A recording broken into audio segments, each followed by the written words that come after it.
In the chaos following the September 11th terrorist attacks on the Twin Towers in 2001, the fate of one woman, Sneha Anne Philip, remains shrouded in mystery. Did the Indian-American physician perish as a hero, assisting victims of the tragedy that day? Or was she the victim of foul play, her life taken away from her before the attacks even unfolded? As investigators uncovered the details of Sneha's life, a complicated picture began to emerge, filled with personal struggles, closely guarded secrets, and these may have set her down a different path. Then in 2005, an anonymous postcard was sent to the website Post Secret, renewing the speculation that Sneha could still be alive. Is it possible that Sneha sent the postcard and is living the life she always wanted? Today, we will be talking about the mysterious case of Sneha Anne Philip.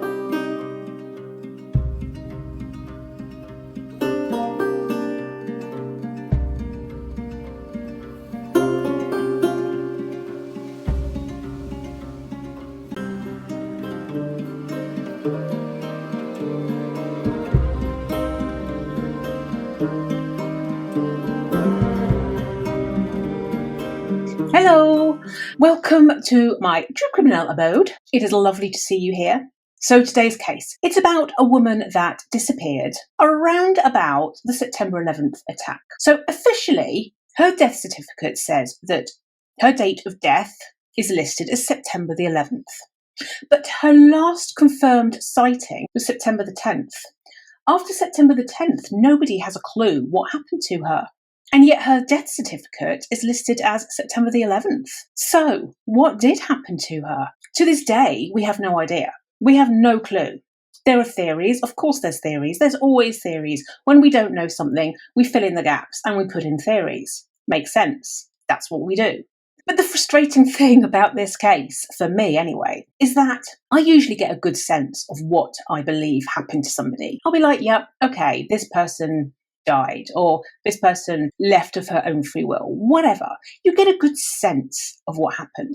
Now, with Sneha's case, we're none the wiser. We literally, every single theory, you think it makes sense, and then it doesn't make sense. And it's so frustrating. So let me tell you a little bit of background about Sneha. The couple of months leading up to September the 10th/11th, because a couple of useful things to know happened at that time, and then we can get into the theories. So, today's case, let's get on with it.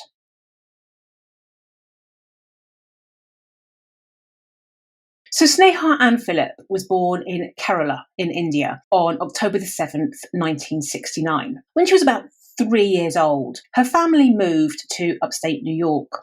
Basically, her father won a visa lottery for doctors. So the family ended up moving from India to America, and they landed in New York. In 1995, Sneha went to Chicago Medical School.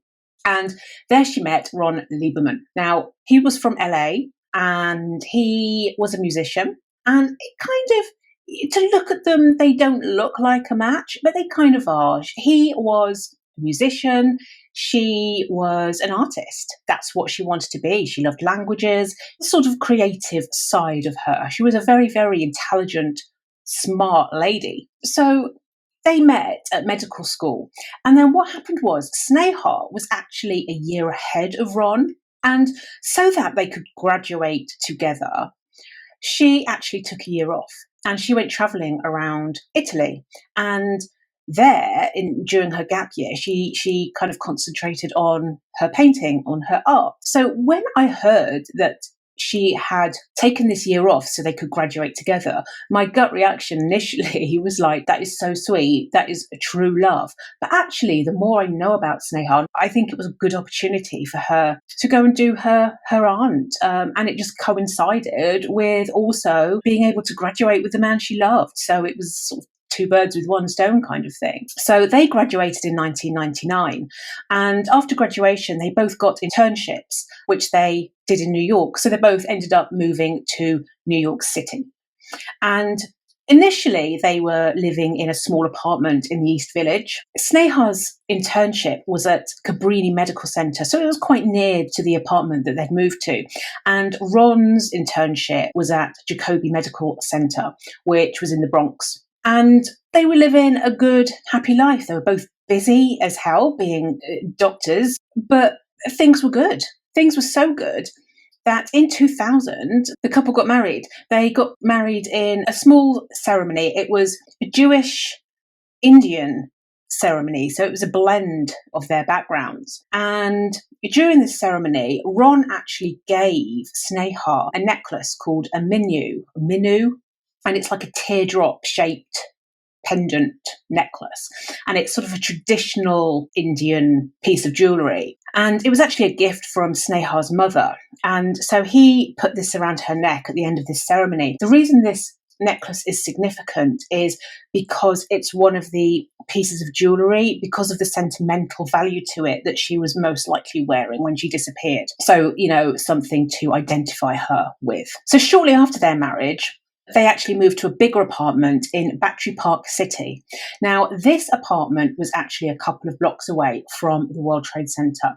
If we look at this map, you can see just how close their new apartment is. It's not far at all.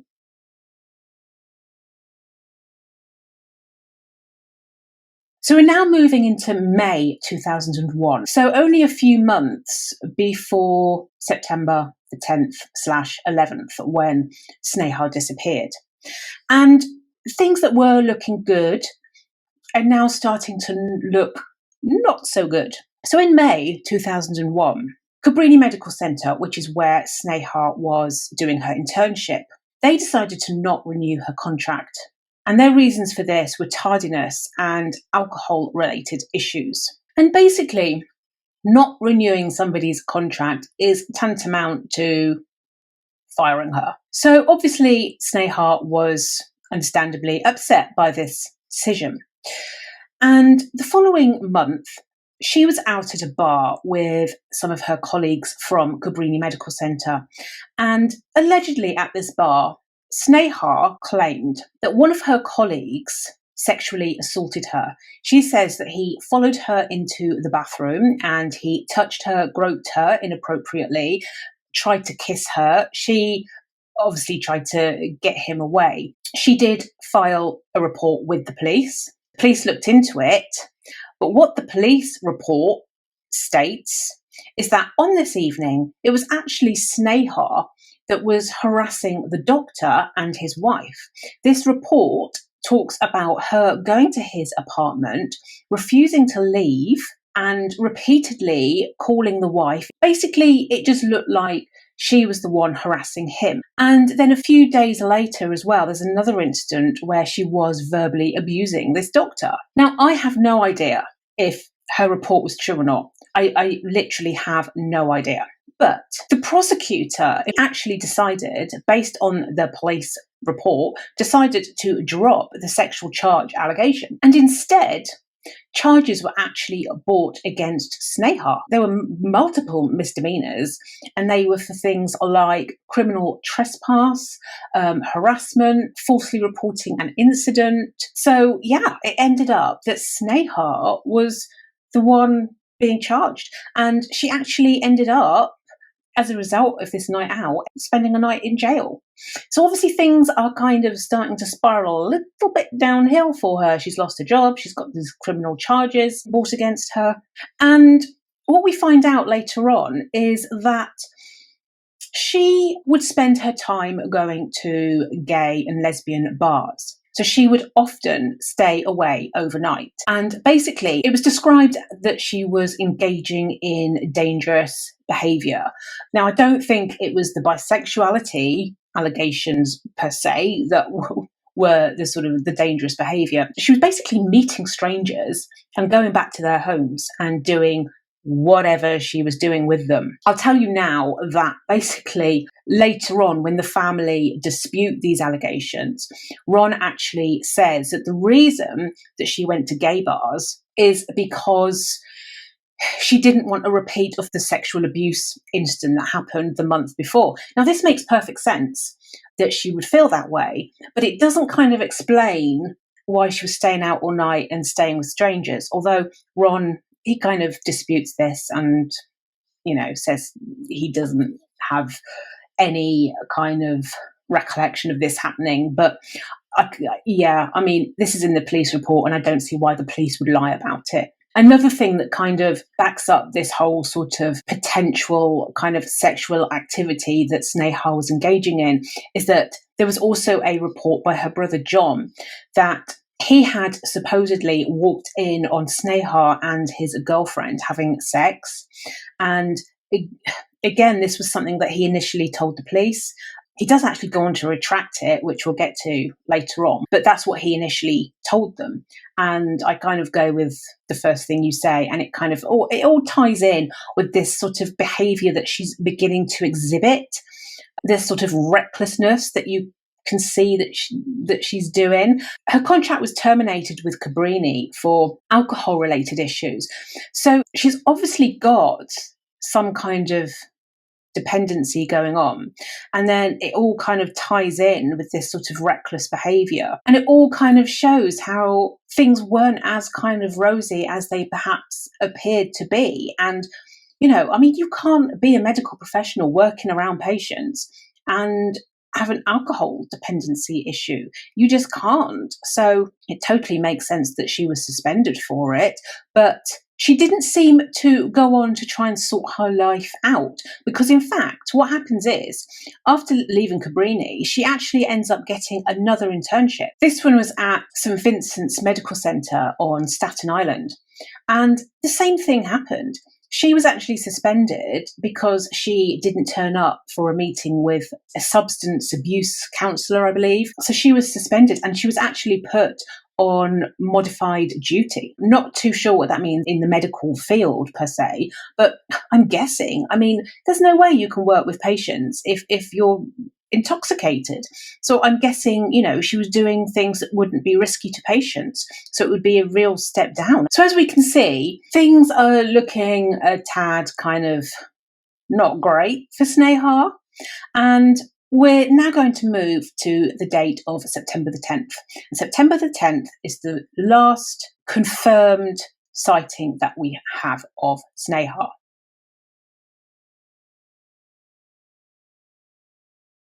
On that day, 10:30 in the morning, she was actually in court because it was the date of her arraignment for these charges of harassment and filing a false report and all that stuff. She was in court on that day at 10:30. And she pleaded not guilty, and the case was obviously adjourned to a future date. Obviously, this future date never happened.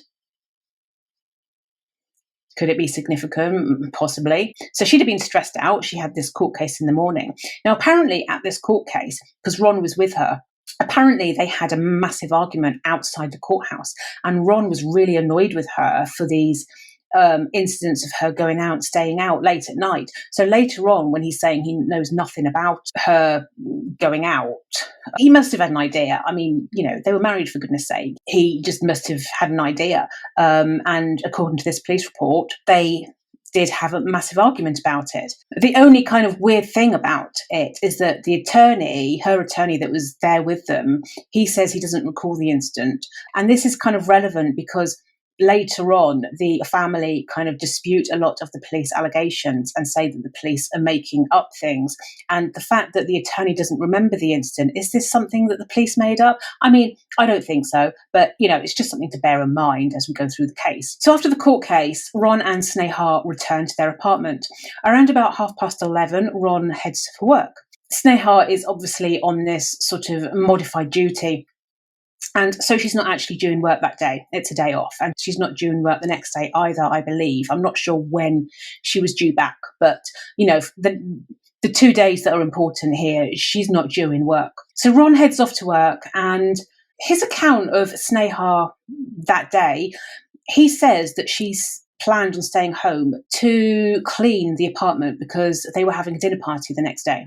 Around about 2 o'clock, she actually is in contact with her mother through instant messenger. And she is talking to her mother for sort of 1 to 2 hours, for quite a long time. Now, the significant thing about this conversation with her mother is she actually tells her mother that she plans to visit Windows on the World, which is a restaurant at the top of the North Tower. Now, we don't know when she planned on going there, but it was her plan to go there. Basically, she had a friend that was getting married the following spring, and she was going to be checking this venue out. I'm not sure what she would be checking out. I mean, it's a famous venue. I'm sure there's not a lot to check out. You kind of know what it is. But this is what she told her mother she was doing, that she was going to be going to this restaurant.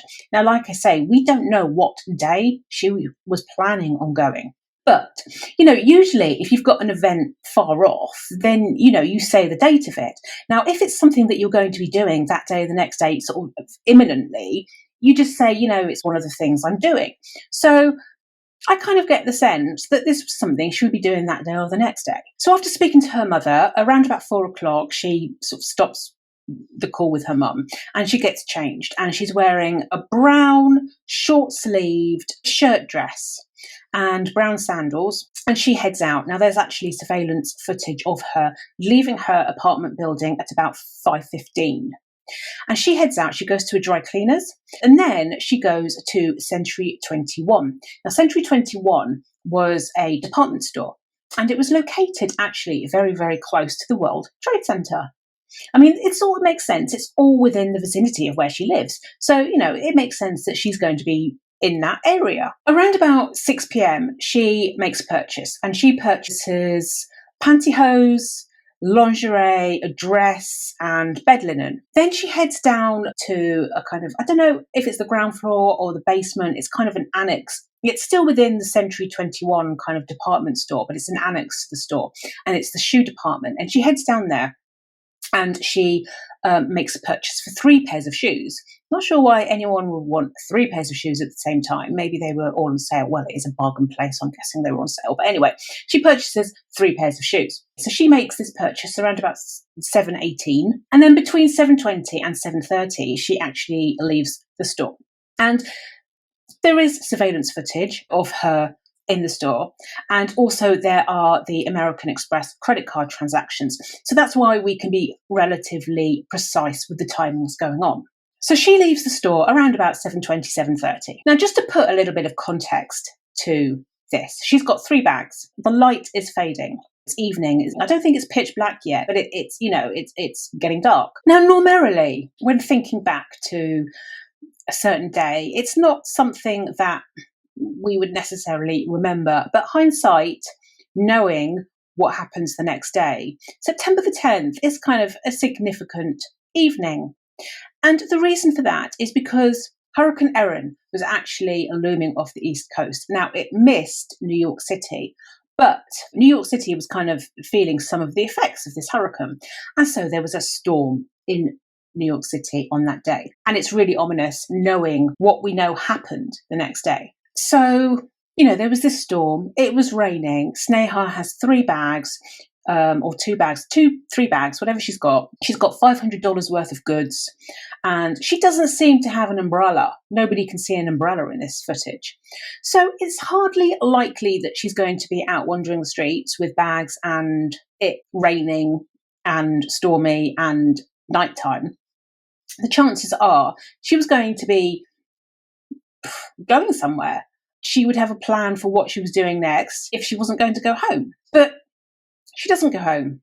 And the doorman at the apartment where she lived, he finished his shift around 11. She wasn't back then. Ron got home around about 11:30 because he'd been at work all day, and she wasn't home. Now, he was irritated. They'd had this argument during the day, about her staying out all night. And so he was annoyed that she was out again and hadn't contacted him. But it was something he was used to.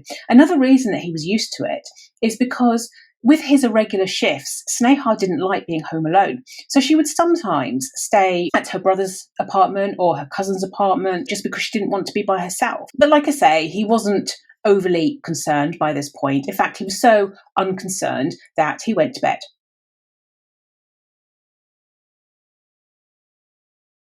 Now we're into the morning of September the 11th, and around about 4 a.m. the next morning, there is a record of a phone call made from the landline inside the apartment to Ron's cell phone. Now, normally that wouldn't make sense, because why would somebody inside the apartment make a phone call to a mobile phone also inside the apartment? But back then, that's kind of how people checked their voicemails. They would have to call their phone. So it does make sense. Now, Ron doesn't actually remember doing this, but the assumption is that he was probably checking his voicemail to see if Sneha had left him a message. And that does make sense. I mean, it's kind of weird. It's weird. Well, it's not weird in itself, but it's weird that he can't remember it. But he was tired. He was knackered. He'd been at work. He's groggy. He's probably just sort of on autopilot. Just like, no message, go back to sleep. So, it kind of makes sense. At around about 6:30 a.m, Ron left for work. He had an 8 a.m. appointment. Now, it's September the 11th, don't forget. And he had this 8 a.m. appointment. So 6:30 he left for work. Now, he actually said that when Sneha stayed out all night, she would usually return to the apartment sort of between 7 and 9. And so it kind of makes sense that he would have missed her if she usually came back between 7 and 9 and he left at 6:30. Now, at 8:43, there is surveillance footage inside the lobby of her apartment building, and there is footage of a woman at 8:43. She is waiting around the elevator area, and then she's waiting there for a couple of minutes, and then she turns around and heads out the building. Now, this woman, the family can't identify with certainty that it's Sneha. They say that she has the same mannerisms. She had the hair the same way that she had it on the surveillance footage inside Century 21 the previous day. She was wearing the same clothes from the previous day. So pretty much, by all intents and purposes, it was Sneha. But the light was streaming in to this lobby in such a way that you couldn't make her out. It was basically like a silhouette of her, which is why they can't positively identify her. But it certainly fits with the time that Sneha would come home. She looked similar, had similar mannerisms, but nobody really knows. But what's significant is she is seen at 8:43 for a couple of minutes and before leaving. 8:46, that is the time that the first plane hit the North Tower. 8:46. Now, this totally coincides that whoever this was heard the bang and left. Now, Ron was in his meeting at work when the first tower was hit. He came out of his meeting and he actually saw all of his colleagues kind of gathered around the TV set.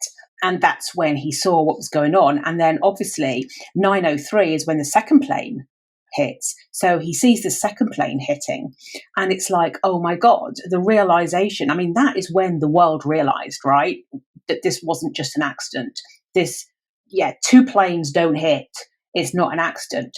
This is the moment that everybody knew that this was way more serious. Not that an accident isn't serious. I mean, it's horrendous for the people involved, but you know what I mean? The implications of it being, well, we know what happened. And it's a weird one because the world was watching this.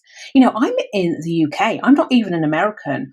But I remember vividly where I was that day. I vividly remember walking through the door. I'd been out shopping for about half an hour, a very quick trip, and I'd left the TV on. And the moment I walked in, it was lunchtime over here. And I'll never forget it because the TV was on the second I walked in the house. And this was when the first plane had struck. And I remember sort of stopping and putting my bags down. And I was like, what the hell's going on? And literally a couple of minutes later, whilst I'm stood there, that's when I saw the second plane go in. So I was with a lot of the world that in that exact moment. I saw it live on TV happening. This is BBC One. Now a change to the schedule as we join BBC News 24. We're interrupting normal programmes to bring you extraordinary pictures from the United States, where both towers of the World Trade Center are now on fire. Shortly before 2 o'clock United Kingdom time, the North Tower of the World Trade Center was hit by a twin-engine passenger plane. And literally, like everybody, like Ron, gathered around the TV set. It's literally the moment the world stopped. It just stopped in absolute horror at what was going on. The world literally stopped in that moment. And I'll never forget it. In fact, it is more vivid to me. I remember that moment more vividly than I do the moment I gave birth. I mean, to be fair, when you're giving birth, you're kind of drifting in and out of consciousness, so it does kind of make sense a little bit. But do you know what I mean? It was just that moment, and I have never forgotten it to this day. I mean, 2,700 people lost their lives that day. It was something else. Just, oh.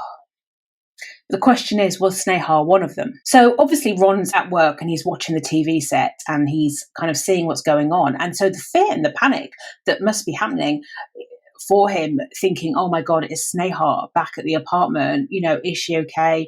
I mean, you've seen how close their building is to the World Trade Center. He tries calling, there's no answer. He tries calling, and eventually the lines go dead. Now, obviously, the place is in pandemonium. New York City is an absolute pandemonium. The power goes off, the phone lines go down. There's a phone mast, I believe, on top of one of the towers, or there was. So I mean, just literally everything kind of stopped working. And bless him, he carried on working until about 3:00, not knowing what the hell had happened to his wife. He was still working because the hospital was expecting to have an influx of patients coming through. And actually, it's really sad because they didn't, because I guess by the time things got bad, it was sort of instant death for a lot of people. But at that time, they didn't have the influx that they were expecting of patients. And at 3:00, he actually left. Now, it wasn't just the power and the electric. You know, people couldn't get anywhere because all of downtown was just cordoned off. So there was no vehicular traffic. The subway wasn't running. So Ron had to somehow get from the Bronx back to downtown. So he ended up hitching a ride with an ambulance. And this ambulance took 6 hours. Now, it was a 25-minute journey normally from his hospital to his apartment. 6 hours it took. Absolute chaos. Now, when he gets to the downtown area, he has to obviously walk the remaining way. But you can imagine the scene. I mean, the towers had obviously collapsed by this point. There's like dust and debris and smoke and overturned fire trucks and vehicles, cars, whatever. Things are on fire, glass. It must have been like walking through a war zone. And he is so desperate to find his wife that he does this. He goes back to the apartment, but the apartment is locked up. It's padlocked. It's chained shut. Now, obviously, the area, everybody had been evacuated. So this apartment block, his building, it was chained up. He couldn't get in. So he's absolutely terrified for his wife. And so obviously he doesn't know what to do. But do you know what he does? He actually goes to Ground Zero and actually helps in the relief effort at Ground Zero. I mean, seriously, he's been at work all day. He doesn't know where his wife is, and he still goes and helps at Ground Zero. And I just want to take a moment to honour Ron for that, because in all the sources that I've read, nobody actually stops to honour Ron, at least that I've seen. I mean, I'm sure there probably is a source out there, maybe, but I just haven't seen one. Everybody talks about Sneha being the hero because the assumption is, being a medical professional, she heard, the crash, and she went and assisted the people that were injured and obviously got caught up in everything going on and perished. And that's the assumption. And so she's kind of dubbed a hero. And if that's what happened, then obviously, no dispute there. But Ron is kind of neglected in this hero story.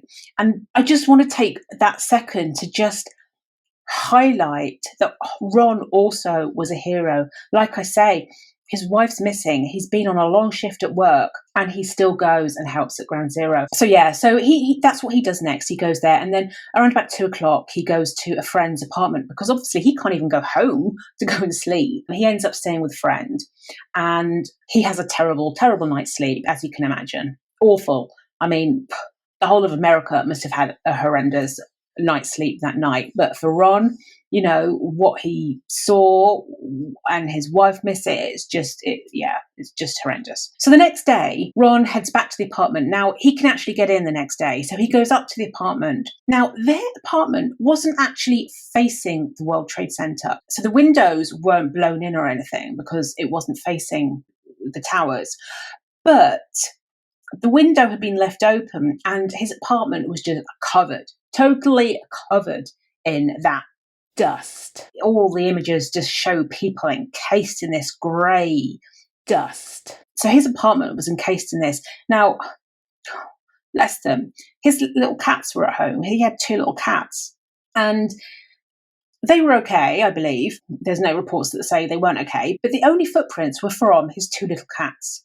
And so the fact that there were no human footprints implies that Sneha, well, she hadn't been home. She still hadn't been home, because otherwise they would, you'd see the dust would be disturbed if she had been. And obviously she'd have dumped her shopping bags, because we still don't know, nobody's ever found these bags. Now, obviously, if she was caught up in 9/11, it makes sense. I mean, she probably would have just dropped them in the street. I mean, people go on about these bags and they're kind of relevant, but they're also kind of not, because if you're caught up in something like that, you're just going to dump it and they're not going to be found. I mean, the amount of stuff that was kind of floating around that day, that, they could have ended up anywhere. And the other thing is that, according to Ron, now we have to remember that this is all Ron's version, which is kind of important for working out what happened to Sneha. Now, I'll just make it clear now, I'm not for 1 second accusing Ron of anything. I know we have to add him to the speculation list of possible suspects. We kind of have to, and the police did. But I'm ruling him out now. But for the sake of looking at this thoroughly, we have to remember that this is Ron's version of events. So he says there was no sign of Sneha. He says there was no footprints. He says that her credit cards, apart from the American Express card, obviously, her passport, her reading glasses, all those things that you need in life, they were all still back at the apartment. So still absolutely no idea where his wife was. The last time he heard from her and he gave her a kiss on the cheek was at like 11:30 the previous morning. I mean, bless him, he must have been going out of his mind. In fact, he was going out of his mind. He takes flyers. He takes these flyers. He takes Sneha's photograph around the streets of Manhattan. Now, you can imagine, I mean, there were flyers of missing people everywhere. There were a lot of people missing. Thousands. And there's still over 1,000 people that haven't even been identified. There's like 2,700 people lost their lives. So there's going to be a lot of missing posters going on. Ron, he went to the media, obviously. But you can imagine, with all these people missing and with what had happened, the media were only interested in stories about 9/11. When Ron told them that Sneha had disappeared the day before, the media weren't interested. And Ron wanted to get the word out there about his wife. And so what happens is, Sneha's brother John, he actually does something a little bit silly.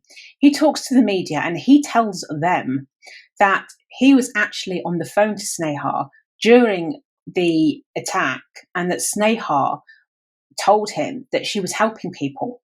I was on the phone with her, and she told me that she couldn't leave because there was people who were hurt. And last thing I started telling, and I selfishly I told her, "Come on, just leave the building." And she said, "No, I have to help this person over here." And it's the last thing I heard from her. I mean, stupid thing to do, but understandable. He gets a lot of criticism for this, and it makes sense because, I wouldn't recommend lying to the media or the police or anybody, but it totally makes sense. All you care about is finding your loved one. So it totally makes sense what he did to me. And it worked.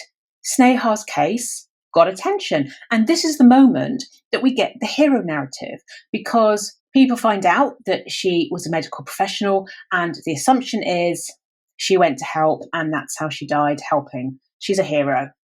And we have this hero narrative that kind of comes from John's lie. But the problem with this narrative is that Ron was obviously convinced that, well, not convinced, but he suspected that something had happened to Sneha on the 10th. And he wanted leads and people to look in to seeing her on the 10th. He didn't necessarily believe that she died on the 11th at the World Trade Center. So because this hero narrative was going on, he was struggling to even convince the police that she wasn't just another victim of 9/11. He ends up hiring an investigator, a private investigator, Ken Gallant. And this investigator, it's actually him that finds the surveillance footage of Sneha in the lobby. Well, Sneha in the lobby. Don't forget, it's not confirmed. It's a silhouette of her. Nobody can make any details out. So, probably Sneha in the lobby. And Ron's also done his own investigation as well.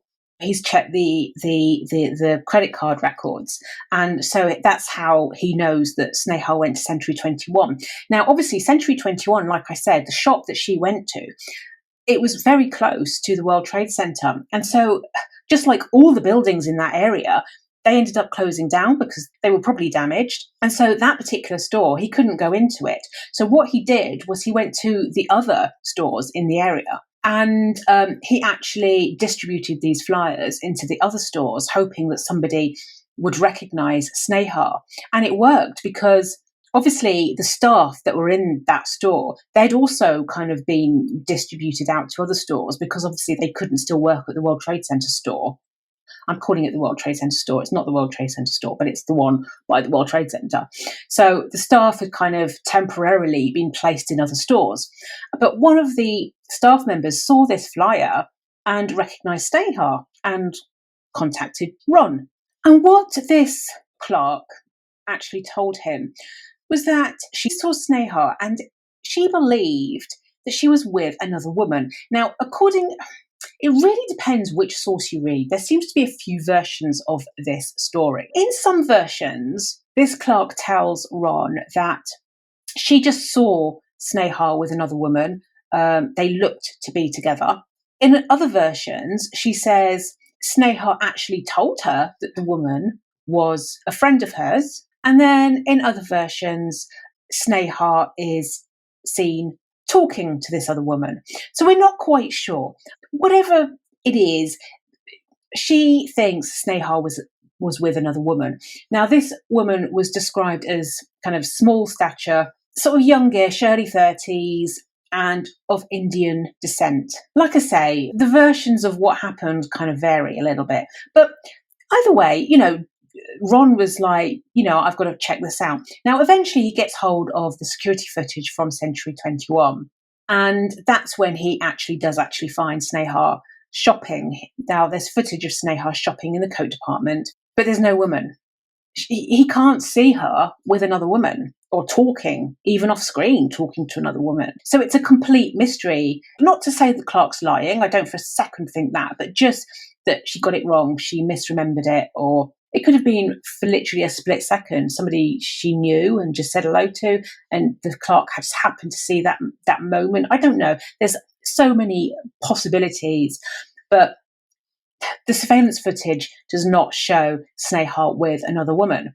But this sort of interaction with this woman, this alleged woman, has sort of become a big part of the sort of Sneha story narrative, just like the surveillance footage in the lobby has been. It's just one of those things that people kind of go back to time and time again. And it is kind of relevant because obviously if she was with somebody, it's kind of important, but it's just weird that there is no footage.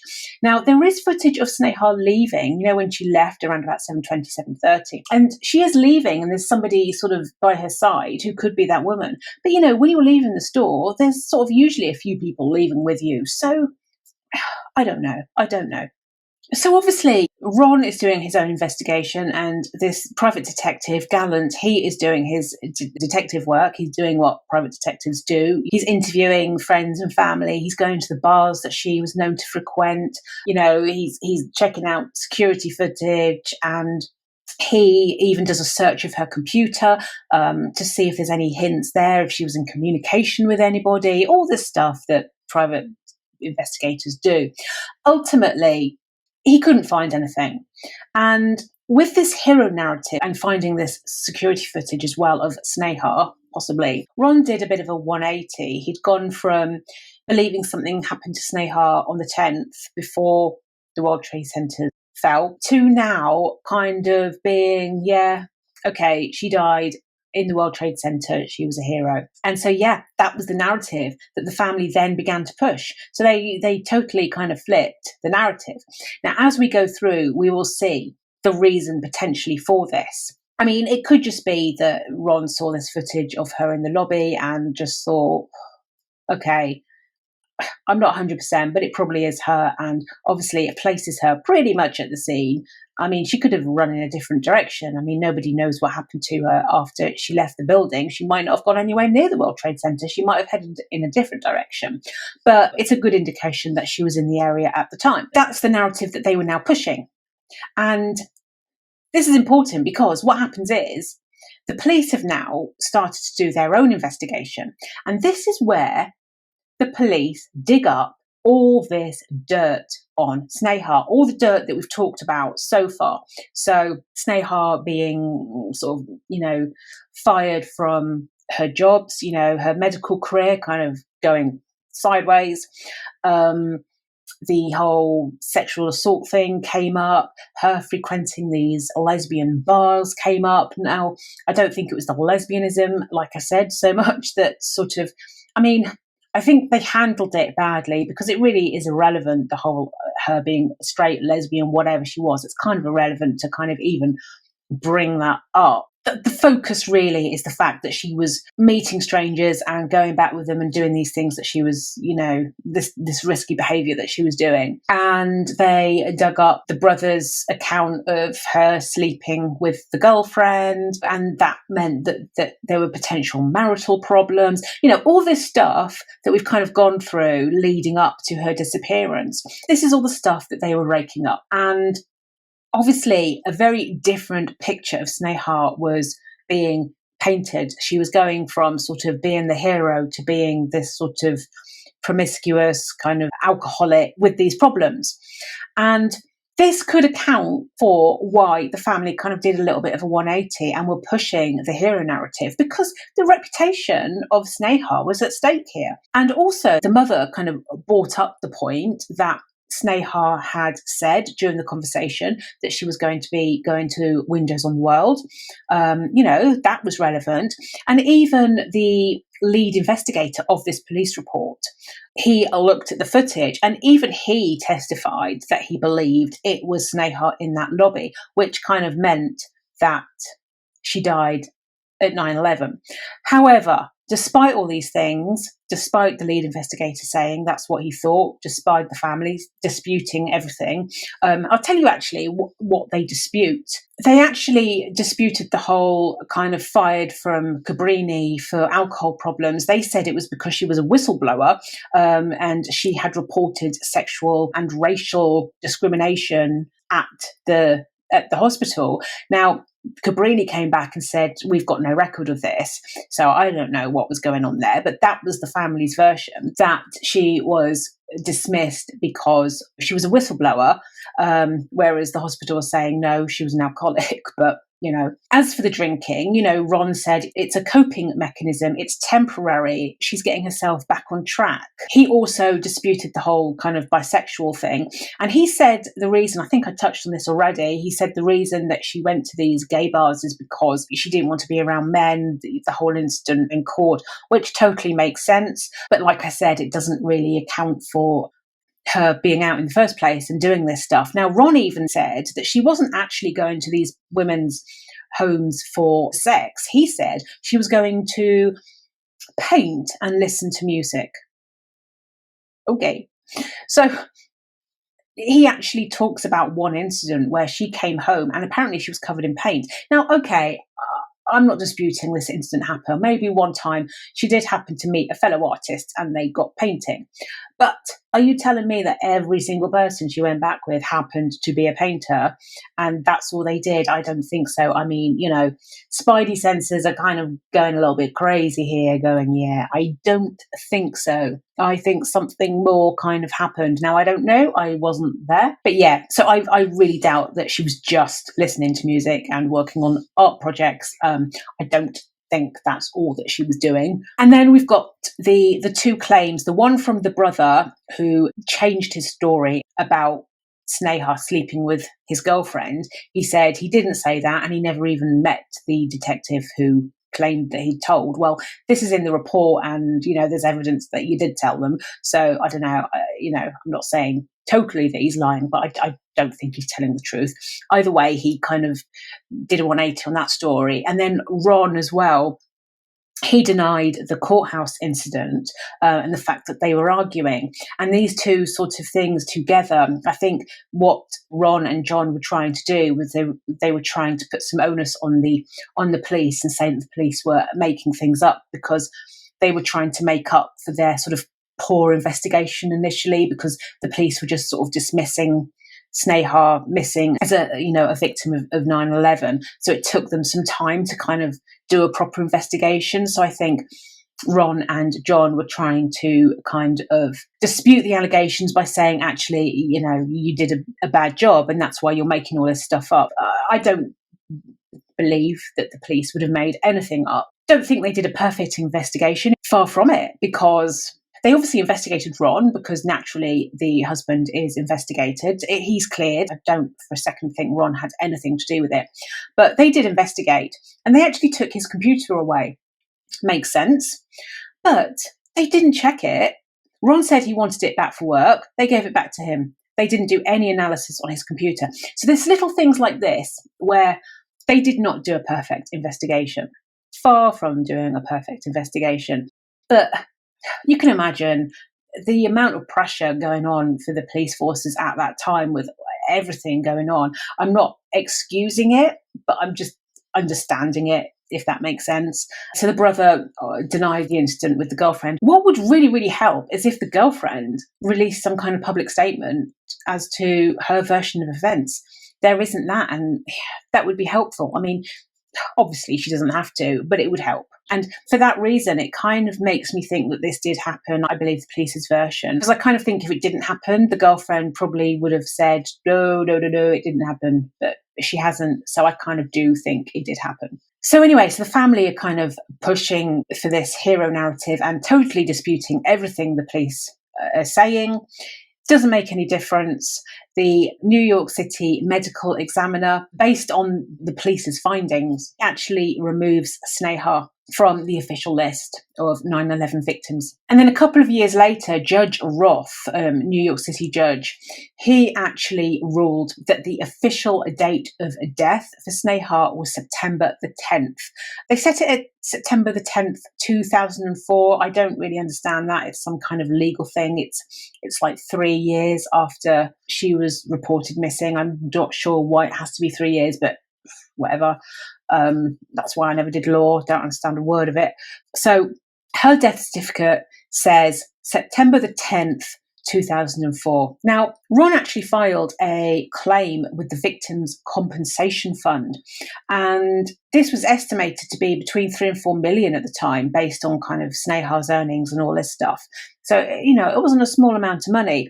But he was declined. He was declined. He got no money from Sneha's death whatsoever. Initially, it was because there was no death certificate to say that she died at the World Trade Center. So he didn't get that money. And then actually later in 2008, so a couple of years after the judge ruled that Sneha's death was September the 10th, another judge actually overturned that ruling. And so now, and this is the ruling that we have today, 20 years on, the official date of death for Sneha is September the 11th. It didn't make any difference to Ron applying for this Victims' Compensation Fund because that actually closed in 2003. So yes, even though her date of death was changed, he still got no money. And I actually kind of disagree with that ultimate ruling because they've kind of closed the book on September the 11th, even though we have no idea. And it's kind of stopped any further investigation. So the book is closed and her date of death is September the 11th. And that's it. No more. I mean, I guess it kind of gives the family closure, gives the family some peace. And the hero narrative is certainly a nice one. Is that what happened? Is it? So what we'll do is we'll just go through some of the theories as to what people think could have happened to her. So the theories.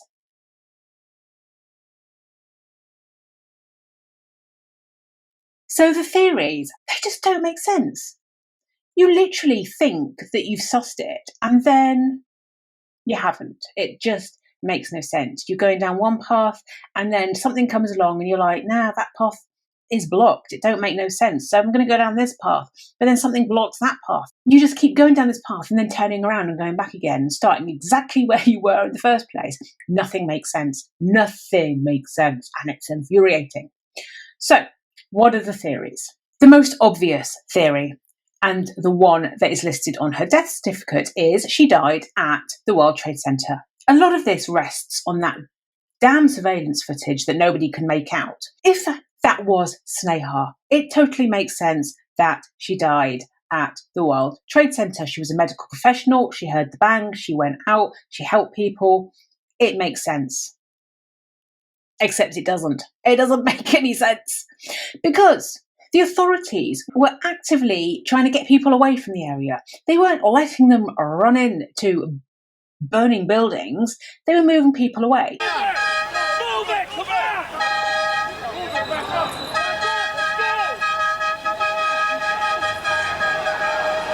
Now, obviously, Sneha was a medical professional, but she was in her dress, don't forget. She wasn't dressed in her scrubs, like Ron got through. He was in his scrubs. She wasn't. Now, even if they believed her, the odds are they would have sent her to one of the triage areas to help. They wouldn't have let her go in the building. Now, it's really difficult because there are different versions of this. People do tell different stories about this. Now, the majority of people say it just would not have happened. She would not have been allowed in, and that the authorities were turning people away or directing them to the triage areas, like I say. But people do point out examples where civilians were going in. They were allowed to help out if they had the credentials.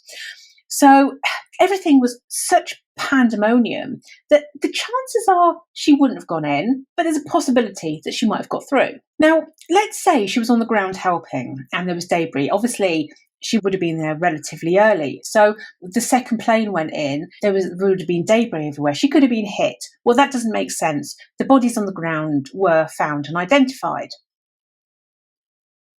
If she was in a triage area and something happened, she was on the ground, she would have been identified.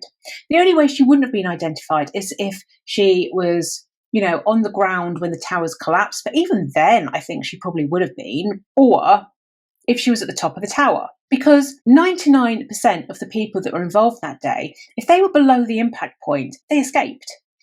It was the people above the impact point and then the first responders and whatnot that were kind of at the bottom of the towers when they collapsed. They were the people that were dying. So it just seems really, really unlikely, because even if they did let her help, which I'm sure they probably would have done, I just don't see them letting her actually in the building itself to actually be caught up in that area. She might have been. I mean, there's 1,000 people unidentified. She might have been. It's just not really logical. And then the clincher for me is, you think, how many images are there? How many photographs are there? How many videos are there? There were so many people. Somebody would remember an Indian woman in a dress helping the casualties. Somebody would remember that. There would be undoubtedly an eyewitness if she was there. Or she'd have been photographed. She'd have been on a video. There is nothing out there. There is literally no sign of Sneha at the World Trade Center. So even the thought that she was in the lobby, got there and was helping out, even that doesn't make sense, because there's nobody saw her, nobody captured her on record. I mean, okay, we have to totally at all times remember this backdrop of chaos and pandemonium that was going on. We cannot discount that. So in that sense, anything is possible. But equally, I just see it as being really, really unlikely. And then the other thing is, some of her colleagues actually said that Sneha was not the type of person to run into a burning building to help someone. Now, we have to remember her mental state, her alcoholism, and the fact that she was failing at her job, because she wanted to be an artist. She wanted to paint. That's the impression I get anyway, and that's the impression other people get, that she was not happy at work. If she was happy at work, then why would she be drinking her way through it, I don't think she was. Did she have that character that would have run into a burning building? Now, I have no idea. Only the people that know her would know this. But people that know her are her colleagues, and they say that she wouldn't have. Obviously, the family are going to say that she would have. It's natural that they would say that. And people react differently at times of stress. And I like to think she would have, but even that isn't a certainty. We can't just be like, she was a medical professional, therefore she ran towards the buildings. That's all I'm saying. I'm not saying she didn't. I'm just saying we can't kind of jump on that. She must have done. She 100% did that, because she might not have. As much as it goes against our wanting to believe that somebody with medical training wouldn't have helped, it's a possibility that she didn't. Now, the other thing that places her at the World Trade Center is obviously her conversation with her mother, saying that she was visiting Windows on the World at the top of the North Tower. Now, that would make total sense that she was there. She was unidentified. She was above the impact point. It totally makes sense. But again, there's always an issue. Number one, apparently, Windows on the World wasn't open in the morning. There was apparently a private function going on. I don't know, but apparently she wouldn't have been able to go in, and she wouldn't have been able to have breakfast because it wasn't open to her. Now, it doesn't mean she wasn't there, because she might not have known that, or she might have gone to, there were a couple of restaurants up at the top of the tower, so she might have gone to a different restaurant and had breakfast. So she could still have been up there. She could have been sat there waiting for it to open. I don't know what. The point is, she could have been up there. She could have been above the impact point, and that would totally fit kind of what we know about her saying that she was visiting, and the fact that nothing's been identified of her. It totally makes sense until you go back to that damn lobby footage. Because if that was Sneha, there's no way that she could be in the lobby and at the top of the North Tower at the same time. So even that theory, you see what I mean? About, it's got to be this. No, it can't be because of this. So now we move on to foul play. Now, this is where the authorities and Ron initially were kind of going down. And I almost sort of think, if that's the gut reaction that people were doing initially, I kind of think that maybe that's the one they should have stayed with. I mean, the authorities, when they dug up all this dirt on her, they certainly believed at that point that something had happened to her before anything happened on the 11th. We know about Sneha's risky behaviour of meeting strangers, so the foul play theory totally makes sense. She went back with a stranger and something happened to her. That totally makes sense. I can buy that. What doesn't really make sense, though, is where's the body? I mean, I can understand if it was in the middle of nowhere. People go missing all the times and there's no bodies and it happens. But you're in the middle of Manhattan. I just don't understand how somebody could hide a body, because there are people everywhere. They would witness you moving a body. There are CCTVs, cameras, tourists, all this stuff going on in flipping Manhattan. I just can't see how it would be particularly easy to move a body. So, I mean, I don't know. Maybe somebody did. Maybe they took her out when she was alive and drove somewhere outside of Manhattan and disposed of her that way. I mean, it's possible. Of course it's possible. But again, I just see it as unlikely. And then who was this woman supposedly with her in Century 21? It works with the foul play theory that this woman knew her and did something to her, or maybe led her somewhere to somebody else that did something to her, whatever. And it was also a count, because a lot of people are saying, well, why the heck didn't this woman come forward? Well, that could be one reason why she didn't come forward, because she knows that something bad happened to Sneha, either by her or by somebody else. But she knew it, and she saw it, or she was there, or she did it. I don't know.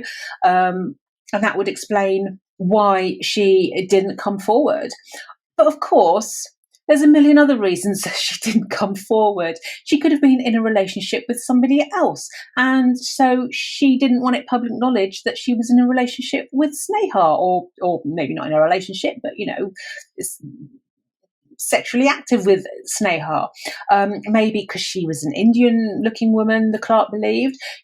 Culturally, maybe if she was in a relationship with Sneha, she couldn't admit to this because of her Indian heritage.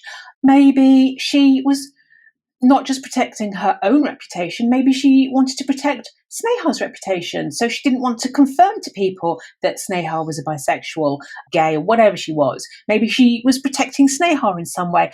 Maybe she even helped Sneha leave her life. Maybe she assisted her. And then another reason, maybe she couldn't come forward. Maybe she perished at the trade centre the next day. Maybe she physically couldn't come forward. But people still bang on about this, like, why didn't this woman come forward? Well, there are so many reasons why this woman might not have come forward, and not all of them mean that she killed Sneha. And I don't even know if this woman existed. I mean, we just don't know. We have no idea. So I think a lot of kind of emphasis is put on this woman, but I don't necessarily think it should be. It's important because obviously if she does exist, then she's going to know. So it is important, but I just don't know if it's as important as we're making out. So obviously, if we're looking at the foul play theory, it makes the most sense with it being a stranger or somebody that Sneha first met, even if you kind of take away like where the heck's the body and all this stuff.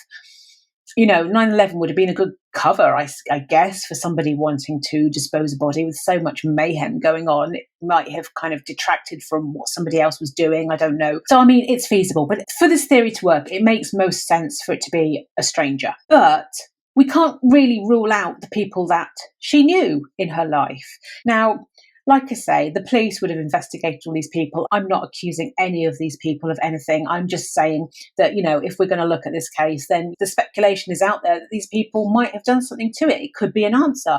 I don't think it is, but it could be an answer. So you've got people like the doctor. She was in court that day. You know, did she confront him? Did it get out of hand? Again, I'm just talking about the speculation, so I'm not accusing anybody. I don't think that's what happened, but it's part of the narrative, right? It's part of the possibilities. You've got Sneha's brother. They weren't on good speaking terms. He was annoyed with her. He lived around the corner from Century 21. Could Sneha have gone around to his apartment? I don't know. Things got out of hand, whatever.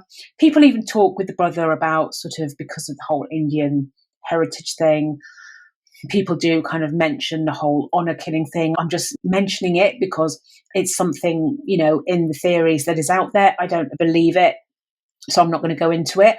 But, you know, I guess just bear that in mind, that that is a potential factor. And then you've got Ron, and we only have his word for the fact that Sneha hadn't been home, because again, he could have been angry with her, things got out of control, they'd been arguing during the day, something happened. Again, I'm speculating, I'm saying what people say, I'm not saying I believe any of this, because in fact I don't believe any of this.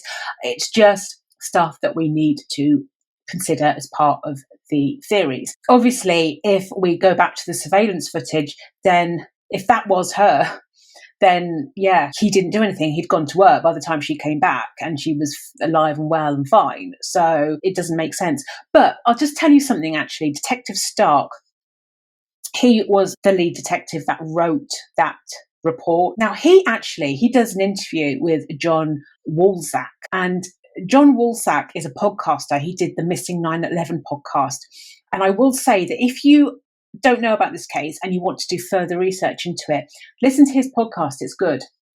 He goes into a lot of detail, and there are interviews on there with people who obviously I'm not talking about.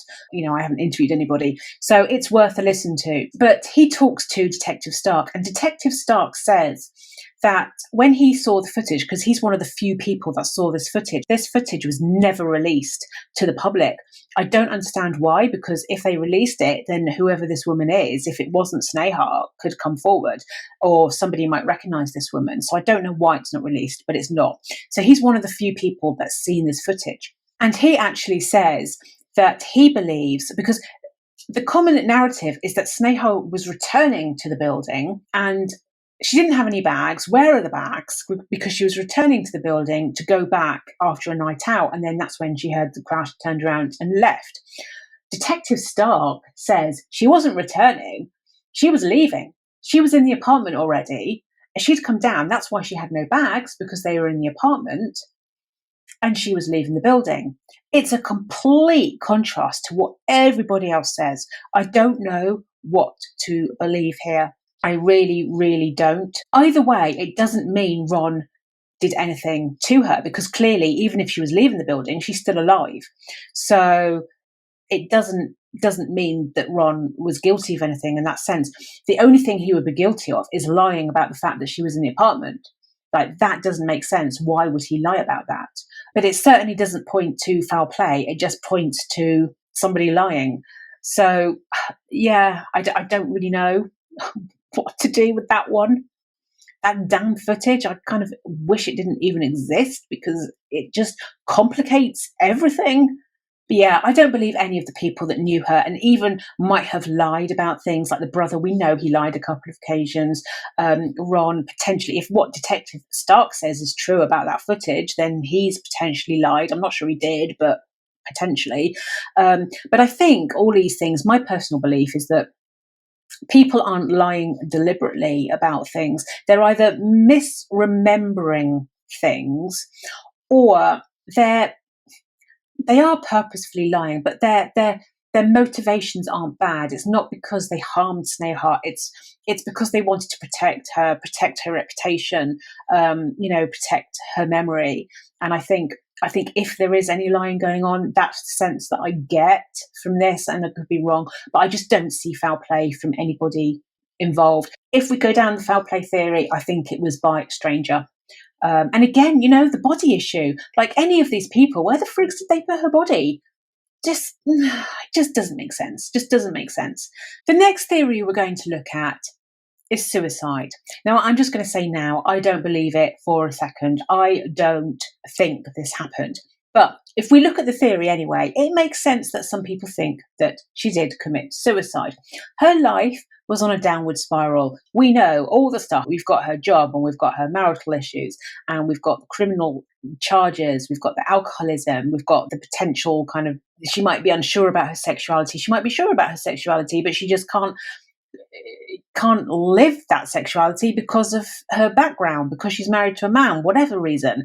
We've got the court case that morning. Did it push her over the edge? I don't know whether she was guilty or innocent. She pled not guilty, but I don't know whether she was or not. And, she was probably feeling the stress from that. There are so many reasons why her wanting to commit suicide make sense. But I don't actually think she was depressed in the sense of the way that you think of depression being that you want to check out of life. I think she wanted to check out of life in the sense that she didn't want to live the life she was leading. She wanted a different life. That doesn't mean she wanted to check out of life as in kill herself, check out of life. I don't for a second think that her character was that she wanted to kill herself. She might have been feeling the pressures, and she might have wanted a completely different life. She might have wanted to walk away from her life and lead a different one. But I don't think that includes killing herself. I think she loved life. She loved her art. She obviously enjoyed what she did on these nights out. That's just the impression that I get. Now I am not a medical professional. This is just my opinion. Now I have, if you know me and you've watched some of my videos, you will know that I have a personality disorder. And so as such, I can kind of relate to the mannerisms and the behaviors and what I see in somebody else. And I can kind of identify a little bit with the things that they do that kind of relate a little bit to how I am. And in that sense, just in that kind of relatability, I kind of see some of that in Sneha, especially the sort of reckless behaviour. That's a big issue. I mean, I have BPD; it's a big issue for me. But I see a lot of that in Sneha, and I kind of think potentially there was some kind of personality disorder going on. Now, I don't know. Obviously, I don't know her at all. That's just, I don't know, a little hunch that I have that perhaps that was happening. Now, apparently, when Ron was searching for her, he did search psychiatric hospitals as well. And so I kind of wonder whether he kind of suspected potentially, and when you do have mental health issues, you use things like alcohol and whatnot to drown out the stuff going on. So it all kind of fits a little bit that she wasn't mentally totally with it. I just don't think it was enough for her to commit suicide. And then you've got the whole body thing. Again, where the flips is the body? I mean, if you kill yourself, you don't hide your own body afterwards. The only way that she would have hidden her body is if I don't know. Could she have jumped into one of the rivers? But apparently in New York City, most people who do jump into rivers, their bodies are found. Apparently, I've read in the research. So I think she would have been found. And, I don't know, unless she jumped into a blinking alligator pit or something where they just ate her whole, there would have been a body. And I don't think there are alligator pits in New York City. If you know of an alligator pit, let me know. But I'm pretty certain, I will bet you there's not an alligator pit. And don't say the zoo, because obviously, well, that's a thought. There you go. I'm thinking as I go along. Did you go to the zoo and jump in an alligator pit? I don't know. The point is, we're just being silly now. The point is, how did she dispose of her own body? I'm just going to rule out suicide. It didn't happen. But like I've touched on, you can't dispute the fact that she was unhappy with things. She was unhappy with her life. Things weren't going great.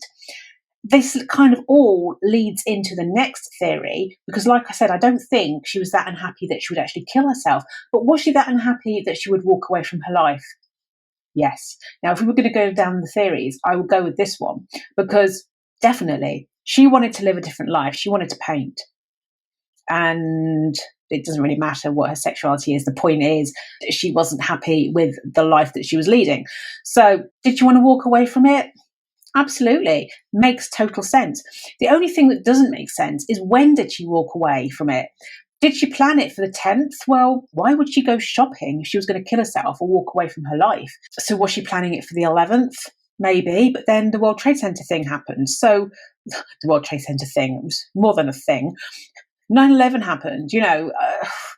If you're planning on running away, you might just change your mind then, because something kind of mahusive is going on. But some people do argue that she actually took that as an opportunity. I mean, some people say that she saw it as an opportunity to kill herself. She ran into a burning building. It's a load of rubbish, because, I don't want to poo-poo people that think that, but you wouldn't need to run into a burning building to kill yourself. You just run in front of a car or something. If that's the way that her mindset was, I just don't see that. But I also don't see it as her taking it as an opportunity to leave her life, because with all the pandemonium going on, I mean, she could have done, but your body goes into a completely different way of behaving. People, when they're in these like high stress situations, people tend to go into this sort of flight, fight, or freeze kind of thing. And you can't fight your body's the way that it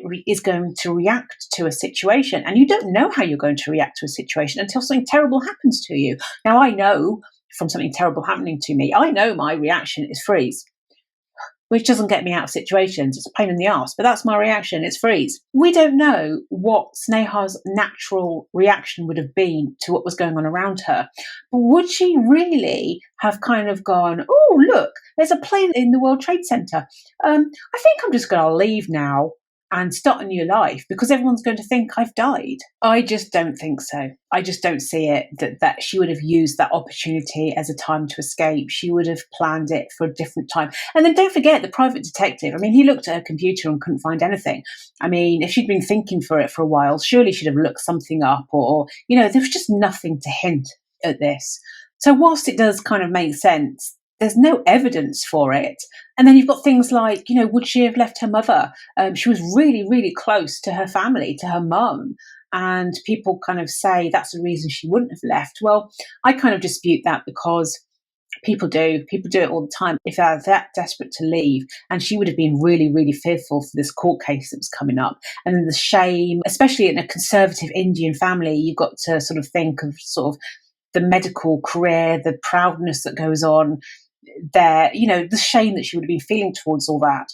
It could be a stressor. It could be a reason that she's just, I can't face this embarrassment, not just for me, but for my family. And so it does kind of make sense that she would leave the people that she's closest to because she feels embarrassment and shame over what she's done. And then the other thing is, if we go back to these colleagues, I said that John Walzak, he interviewed some of Sneha's colleagues, and They kind of queried whether she would run into a burning building. One doctor in particular that he interviewed actually said that when Sneha went missing, she thought to herself, well, she's actually done it. She's actually gone and done it. She believed that Sneha had deliberately disappeared, and it kind of just fits the characteristics. It just fits her character. I don't dispute that she walked out of her life. My issue with it is when. I can't see it happening on the 11th just because of everything going on. You know, if it was something smaller, if it was some other kind of disaster, as terrible as it would have been, say, I don't know, she worked in Staten Island, say the ferry, which I love the Staten Island ferry, it's free and you go across and it's great. But anyway, I digress. If, say, there was something awful happened and the ferry boat sank and people had gone into the water, I can see a small event like that she might go, oh, bingo. People are going to think I'm on that boat, I've gone to work, and use an opportunity like that. I can kind of see that happening. Something as massive as 9/11, I just don't see it. This was huge. This was something else. This was, I don't know, I just can't see her picking that moment to leave her life, which makes me think that she planned, she did it on the 10th. But then that doesn't make sense to me because she was out shopping in the evening. And the only thing that would make sense to me is if she was with that woman and that woman then said, don't go home, I'm going to help you. Something like that does make sense to me, perhaps. I don't know. But again, back forth. Oh, I just don't know. So you remember the beginning, the postcard that said, everyone who knew me before 9/11 believes I'm dead. Oh, it's creepy, right? It kind of makes you go a little bit tingly because it's like, oh. If you don't know Post-Secret, by the way, it's as it says, people kind of mail in their secrets. They write them on one side of a postcard. The secret gets published. They remain completely anonymous. Nobody knows who wrote the secret. It's a kind of healing mechanism. It's a way for them to kind of get it out of their system and onto a bit of paper and send it to somebody else who then publishes it for the world to see, which is kind of a weird bit. But anyway, it's all anonymous, so, why not? But this postcard is intriguing. Now, if you look at the picture, it looks hand-drawn, right? I really wish I could see some of Sneha's art before she disappeared, because it would be interesting to compare her art to this postcard. But it looks like it's sort of pencil drawn, or I don't know, I'm not an artist, so I don't really know, but it kind of looks hand drawn to me. Obviously, you've got the Twin Towers, you've got the smoke, and it's just this sort of gloomy, ominous thing. And the whole thing about it is just really chilling, right? If this was Sneha, it's chilling. I hope it was Sneha. I really hope it was. But was this Sneha's way of kind of going, I made it, Of course it could have been a hoax. Totally could have been a hoax. If it wasn't a hoax, it might not have been Sneha. It might have been somebody else. I mean, there's 1,000 unidentified people. It could have been somebody else. But I hope it's Sneha. I mean, she was a medical professional who... You get the impression she didn't want to be a medical professional. She went to Italy for a year and painted. And I think that's where her heart was. So I really hope this is Sneha and she's living the life that she always wanted. She's living that dream of being an artist somewhere out there. And that's really what I hope happened.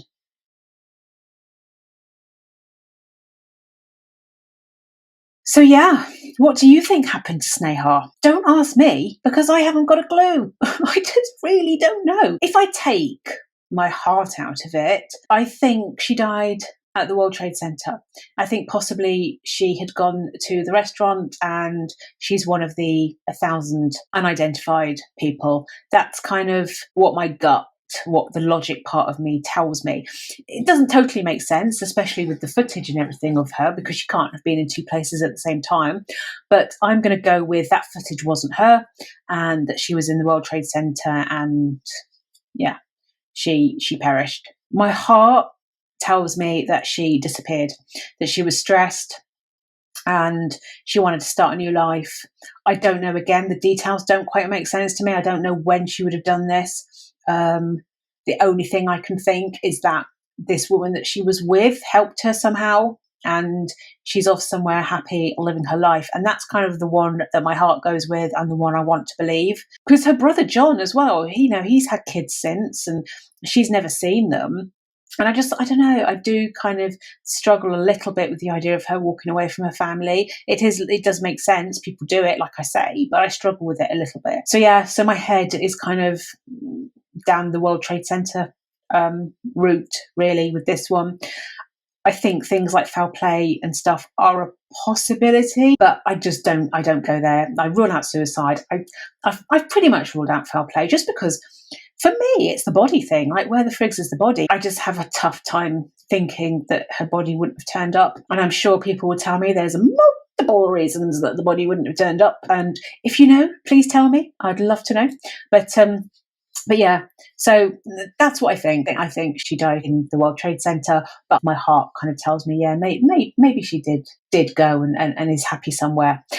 Ultimately, nobody's going to know unless she is actually found dead or alive. Probability is in the World Trade Center, over 1,000 people are yet to be identified. So yeah, so any hopes of identifying her, coming back to the beginning, lies in that jewellery. I told you about the necklace that she was gifted at her wedding. Probability is she was wearing that. Now, she had lots of jewellery with diamonds in. She was also wearing a diamond-studded wedding ring, a diamond engagement ring, diamond earrings. There's the necklace. She had lots of diamonds. Now, with diamonds, they actually withstand really, really hot temperature. So the chances are these diamonds would still have survived all the fires going on. And so there is a chance that her jewellery could yet be identified.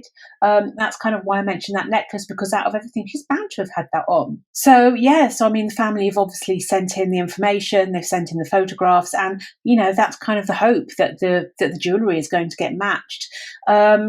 So that be it. I totally get the family wanting to portray this hero narrative, but I also think it causes so many problems. And that 2008 ruling where the judge overturned the original 2006 ruling saying that she died on the 10th, the fact that her death certificate now says the 11th, that and this hero narrative, it closes the book. It just shuts it. That's why I wanted to do a video like this, because everybody thinks that that's what happened, but we don't know that. Nobody knows that for sure. And I kind of want that book to be opened a little bit. I know the family don't. I know they don't. But I think Sneha deserves that. Not if she did disappear intentionally, then obviously she probably wants that book closed as well. But if something else happened to her, then she deserves that. And even if it ends up she did die in 9/11 and she is identified, just to be able to put that stamp on it and go, yeah, 100%. And the probability is, as much as she wasn't happy at her job, the probability is she probably was helping other people. And, she is that hero that is portrayed. And, I think that would just be a really nice outcome. So I kind of really disagree with that 2008 ruling. I really wish that hadn't happened. Ultimately, those towers collapsing, Sneha might not have died in them. She might not have been at the World Trade Center that day, but those towers collapsing, they erased any evidence of her true fate that day, because that's the story that was told. And that story being told has erased people searching for the truth. And that's sad.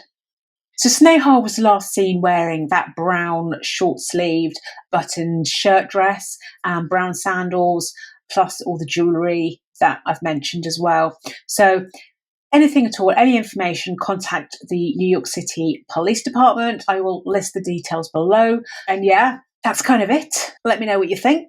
If you liked my telling of this story, then give me a like or a subscribe.